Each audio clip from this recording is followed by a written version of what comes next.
So in today's video we are going to discuss about identifying the subject. As we discussed about subject and predicate and compound subjects and compound predicate in my previous video, in this video we will come to know about how to identify the subject. There are some kinds of sentences in which we find it difficult to find the subject. Generally or very often the subject comes before the verb. For example, Mahima is my best friend. In this sentence, Mahima, the subject, is coming just before the verb. And this is very easy to identify that before the word, whichever word is there, that is subject. Here in second example, Mr. Khan is our class teacher. Here Mr. Khan is the subject and is the verb, and it's just before this subject, and it's very easy to find it. However, in some sentences the subject follows the verb.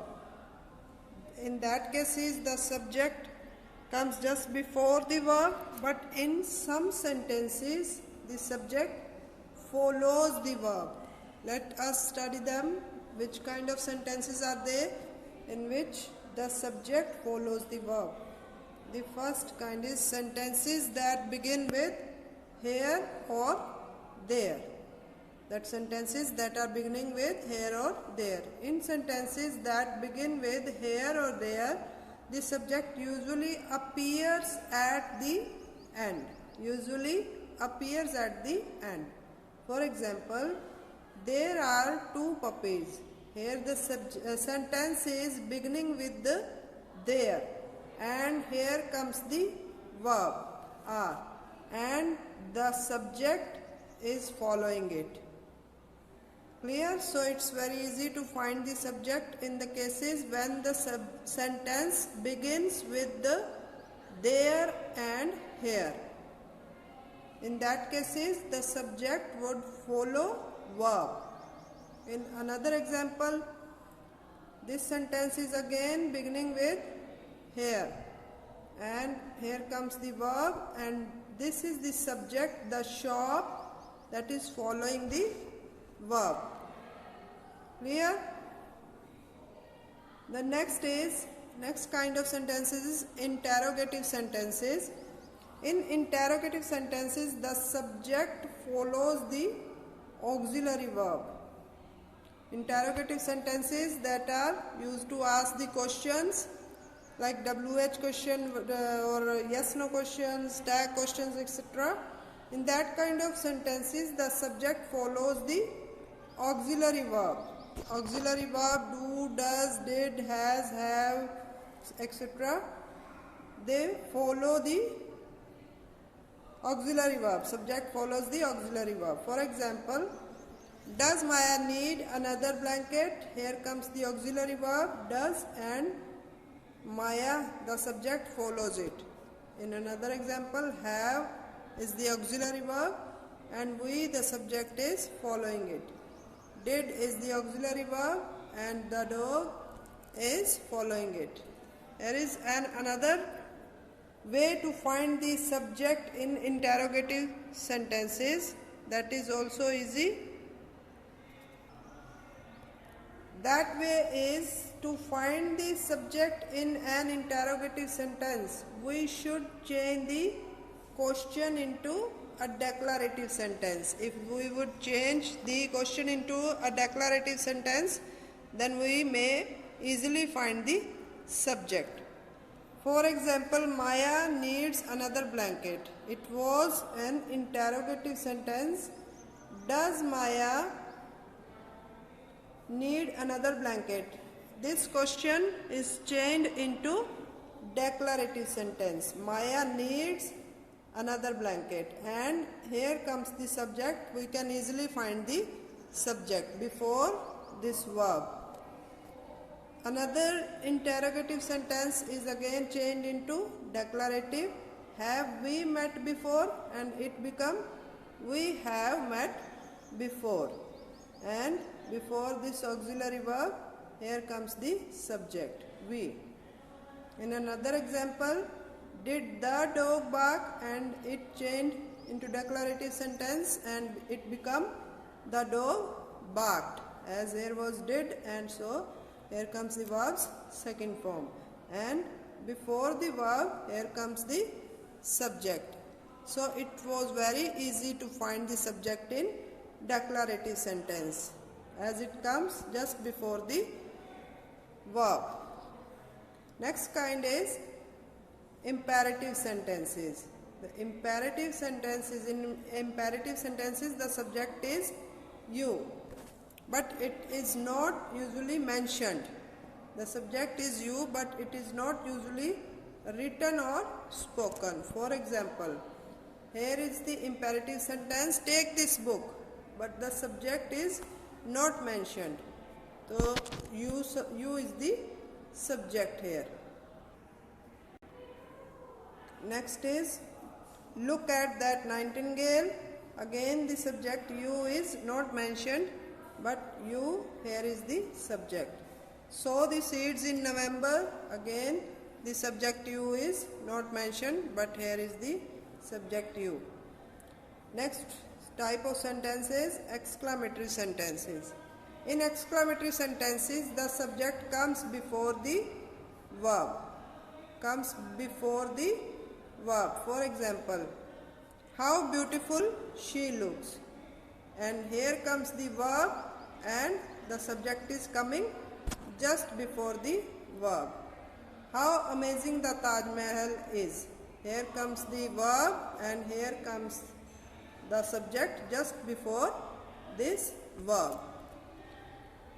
Again, as we did in the interrogative sentences, we can change these exclamatory sentences into declarative sentences to find the subject very easily. Like this exclamatory sentence is changed into declarative.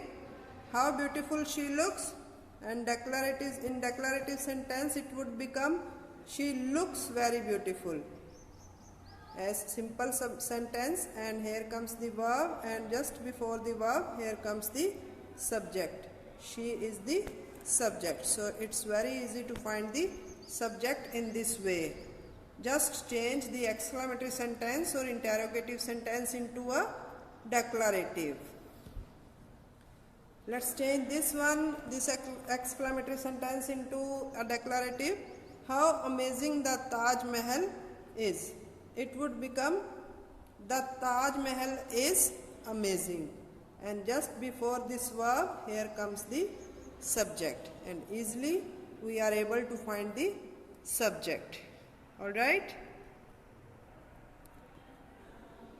Next kind is sometimes sentences take it as their subject, it, when the sentence begins with it. This is usually used in non-imperative sentences. Imperative sentences are those that have request, advise or command, but those sentences that are non-imperative sentences, they begin with it, where the subject is not directly attached to the verb. In these kinds of sentences, the subject would not directly attached to the verb, but is placed elsewhere in the sentence. The subject would be placed somewhere, but not with the verb. For example, it is bright sunny day. This sentence is beginning with it, and the subject is not before the verb. In some cases, the sentences begin with it, a noun or pronoun it, the sentences begin with it. Here is written sometimes sentences take it as their subject. This is usually used in non-imperative sentences. As in imperative sentences, we know that request, advice or commands are there. But here are non-imperative sentences. In that case, the sentence begin with it, where the subject is not directly attached to the verb. The subject is not directly attached to the verb but is placed elsewhere in the sentence, somewhere else in the sentence, not directly with the verb. For example, it is a bright sunny day. So you may ask the question to yourself that what is bright? So the answer would be the sunny day. So it is the subject. Another is it is going to rain today. So you may ask yourself that what is going to happen today? So answer would be rain. So here it is the subject, whether it's beginning with it, but it's not the real subject. The real subject is rain and sunny day. Alright? It is a dummy pronoun and acts just like any other noun or pronoun. Dummy pronoun means that it's not original subject, it's a dummy pronoun, just like any other noun or pronoun in a sentence. Unlike the ordinary pronoun it. Ordinary pronoun, it's not like that. Dummy it pronoun refers to nothing specific. Nothing specific. That there is nothing special about which it is used. Similarly, we use there as a dummy subject in our structures like there is and there are. For example, there is a man outside the office who wants to talk to you. Here, there is a dummy subject and the original subject is a man. Another is there are quite a few souvenir shops outside the Taj Mahal. So here is the original subject, a few souvenir shops. Alright, so this was all about today. I hope that you have understood that how to find the subject and different kinds of sentences. If you have any kind of doubt, you may ask in the comment section, and keep practicing and take care of yourself. Bye bye.